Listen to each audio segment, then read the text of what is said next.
l'axe OX. O et OY ensuite. Donc l'accélération selon X, ça va nous donner AX. Et selon Y, ça va nous donner AY. Alors la projection de la force FE selon l'axe OX. Selon l'axe OX, la force FE, elle est perpendiculaire à l'axe OX, donc sa projection va nous donner 0. Donc 0 fois 1 sur M, ça va nous donner simplement 0. La projection selon l'axe AY. Alors selon l'axe AY, ça va nous donner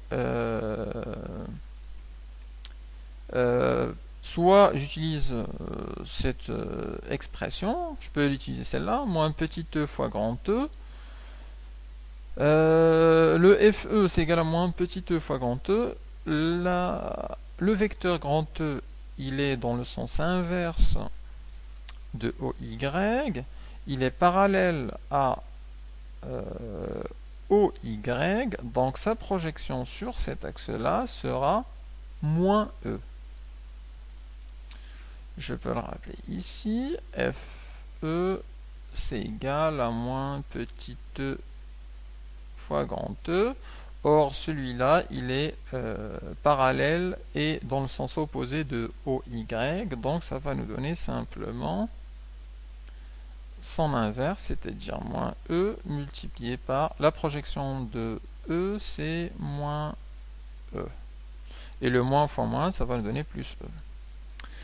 Donc ici, ça va nous donner 1 sur M. Il n'a pas changé. Le FE, on a dit c'est moins E fois E, donc ça fait moins petit e fois moins grand E.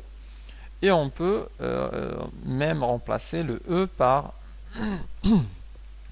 la tension U sur D. Alors si on continue, ça va nous donner AX égale 0 et AY égale A petit e fois grand E divisé par M.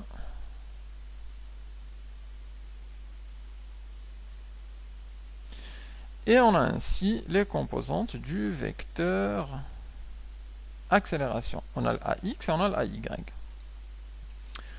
Je disais qu'on pouvait remplacer ici la tension par U sur D, et si on le faisait, ça nous donnerait E fois U sur M fois D. Donc je garderai ces deux égalités pour le calcul.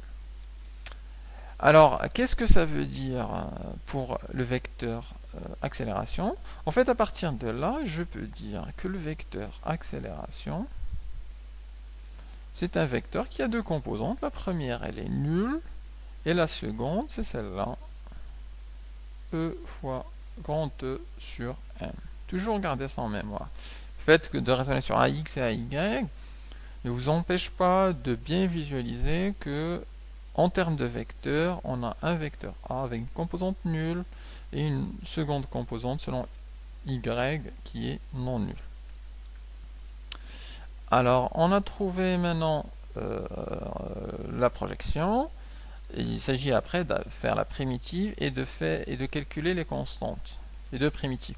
Alors, avant de faire ça, je vais rappeler les conditions initiales de cet exercice qu'on va utiliser ensuite. Conditions initiales. Alors on a besoin de deux conditions initiales, une sur la vitesse et une sur la position, ou plutôt deux sur la position et deux sur la vitesse. Notamment Vx, Vy et x de 0 et y de 0. Alors pour la vitesse, à l'instant initial,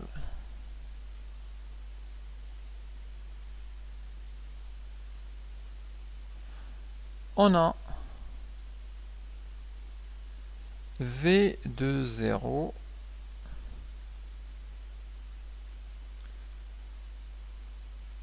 ici, à l'instant initial, l'électron arrive avec une vitesse horizontale, donc V0. Et ce V0, on voit qu'il est selon l'axe OX, et il n'a pas de composant selon Y. Donc ce V0, c'est, si j'ai à le préciser ici, V0 a pour composante, selon X, la valeur V0, et selon Y, il a 0. Donc quand je viens là, à l'instant initial, V0, c'est égal à V0. En d'autres termes, Vx à l'instant initial, c'est égal à la composante selon x, donc V0, et Vy à l'instant initial, c'est simplement égal à 0, car là, on a une composante nulle selon y. Donc là, ce sont les conditions initiales de vitesse. On va faire la même chose pour la position. À l'instant initial, où se situe notre électron? Alors à l'instant initial, on a l'électron qui se situe au centre du repère. Il est au centre du repère ici. C'est-à-dire qu'il a pour abscisse 0 et pour ordonnée 0. Donc l'électron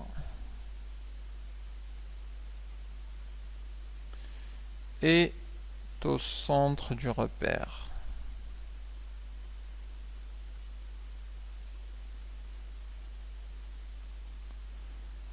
Ce qui veut dire que x de 0, c'est égal à 0, et y à l'instant 0, c'est aussi 0.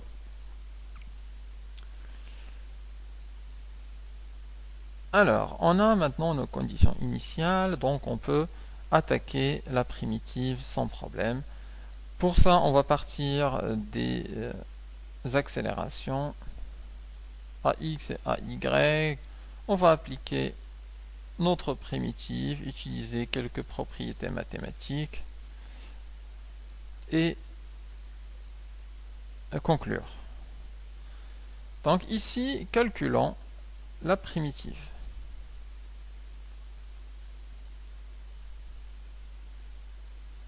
La primitive de ces deux équations. Alors, la primitive de l'accélération AX, c'est simplement Vx. Je note ici Vx de t, puisque de toute façon, toutes sont des fonctions en fonction du temps. Pourquoi la primitive d'AX, c'est Vx de t? Eh bien, parce que, par définition, AX, c'est la dérivée de Vx par rapport au temps. De même, la primitive de AY, c'est Vy de t, car le AY, c'est la dérivée de Vy sur la dérivée sur dt. Ensuite, la primitive de 0, on l'a vu dans les rappels. La primitive de 0, c'est une constante, on va l'appeler petit a. Voilà. Je vais utiliser plutôt alpha et bêta. Donc la primitive de 0, c'est alpha. On a besoin aussi de la primitive d'une constante. La primitive d'une constante a, par exemple. A dt, ça va être cette constante-là fois le temps plus une constante bêta. Ensuite, on aura la primitive de at dt, constante fois le temps. Ça va nous donner 1 demi de at au carré plus bêta. Alors là, on est dans le cas premier, la primitive de 0, c'est une constante, donc ça va nous donner ici une constante alpha qu'on va déterminer. Ensuite, pour AY égale à petit e fois grand E sur M, ça c'est une constante, donc on est dans ce cas-là, ça va nous donner la constante fois le temps plus bêta. Donc ça va nous donner E fois grand E sur M fois le temps plus une constante bêta. Alors alpha et bêta, ce sont simplement les valeurs de vitesse à l'instant initial. Les constantes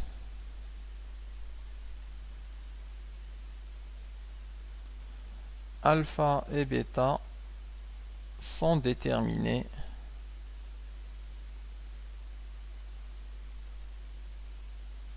à partir des conditions initiales.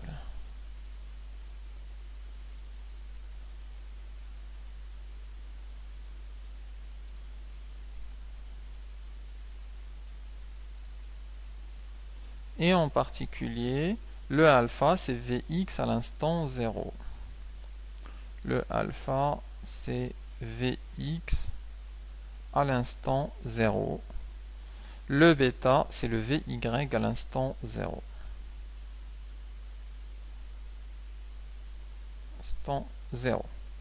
Puisque si on remplace ici t par 0, ce terme-là simplifie, on a Vy de 0, c'est égal à bêta. Si on remplace Vx par 0, ça va nous donner simplement alpha. Or, ce terme-là, ces conditions initiales, on les connaît. Vx de 0, c'est égal à 0. Ça, c'est égal à V0. La valeur de vitesse de l'électron initialement. Et Vy de 0, c'est ça, c'est 0. Donc le alpha, ça va nous donner V0 et le bêta, ça va nous donner simplement 0. Donc on peut maintenant réécrire le Vx de t et le Vy de t.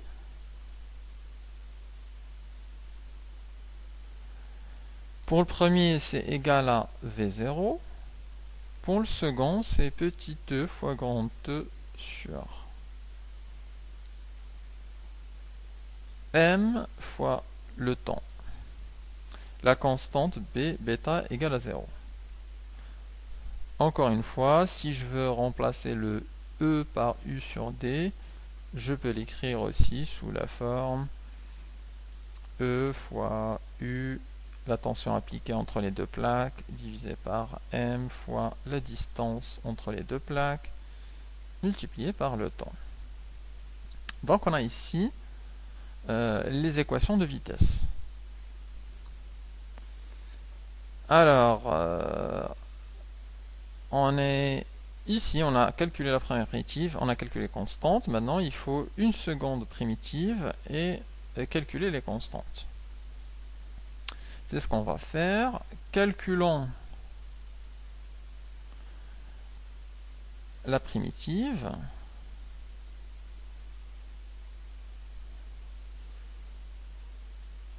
Alors, la primitive de Vx de t, c'est x de t,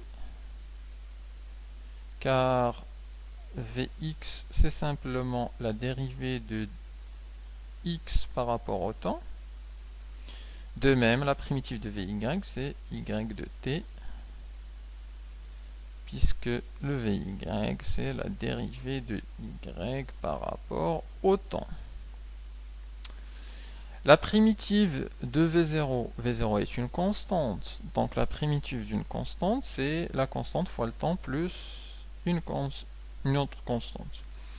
Donc ça va nous donner V0 fois t plus alpha, je peux l'appeler alpha prime. Et pour la seconde, on a une constante fois le temps, donc c'est ce cas-là, la primitive de AT, c'est 1/2 de AT carré plus bêta.